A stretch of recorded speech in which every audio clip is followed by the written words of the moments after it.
Everyone wants to feel safe when they're in their own home, but in one Southern California town, all the precautions in the world couldn't have prepared them for what they're now facing.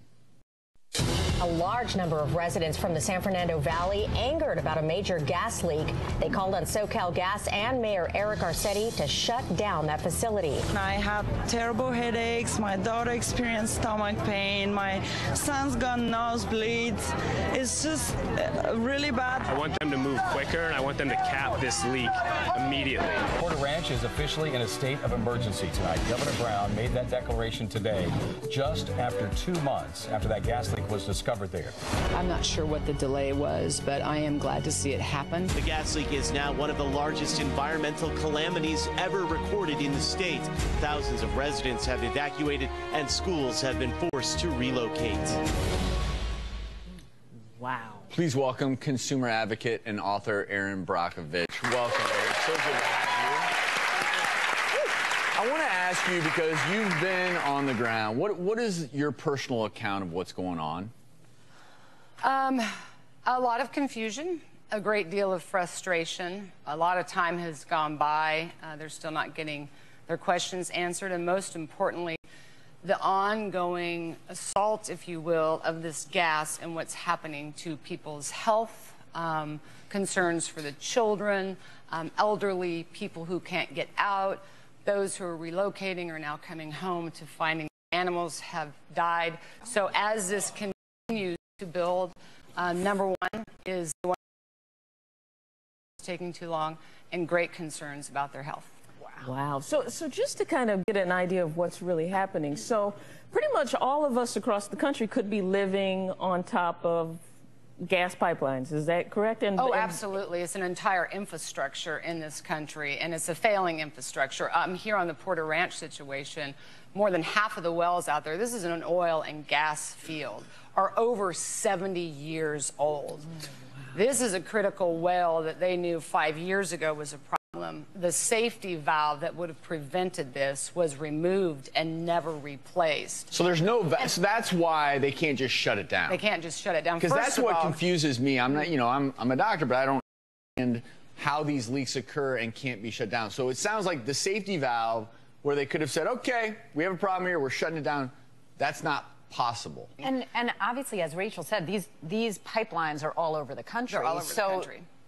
It's to be presumed, or at least postulated, this can't be the only place in the country. This might be the biggest leak that we know of, right? But what are your thoughts? How common might this be in other places? Because this, make no mistake, people shouldn't just think this is, oh, that's a Southern California problem. Oh, no, this is not a Southern California problem. We're already aware of these issues across the United States, especially in areas where you have a lot of oil and gas. And we forget Los Angeles has a lot of oil and gas. And to answer your question there earlier, this breach is 1.5 miles down.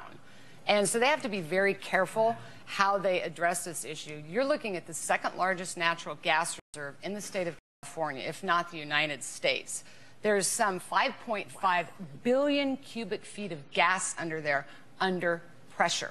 How it is we come in and build communities on top of sites like this with no emergency plans in play, and not thinking that a sensitive receptor, the community, would in fact be harmed if such a situation happened. I want to bring Dr. Bardia Anvar into the conversation, because you've been treating residents in the community. What kinds of things have residents been dealing with health-wise? We've been seeing a range of symptoms that we otherwise normally wouldn't see this time of year. Some are saying when they wake up in the morning and brush their hair is falling out, rashes all over the body, headaches that don't go away, migraine headaches, all the membranes, mucous membranes, such as your nose, your throat, highly irritated, like very fiery sore throats, breathing problems, respiratory problems. People have said that they've passed out in their homes and had to go to the emergency room. And so we're trying to manage all of these patients, and developed asthma chronically, even though they've left the area, and we have to see them to manage. And I'm sure a lot of fear as well, because there are so many unknowns here. And I think one of the issues here, and public health officials are saying, yeah, the odor is sickening, but unlikely to cause any long-term effect.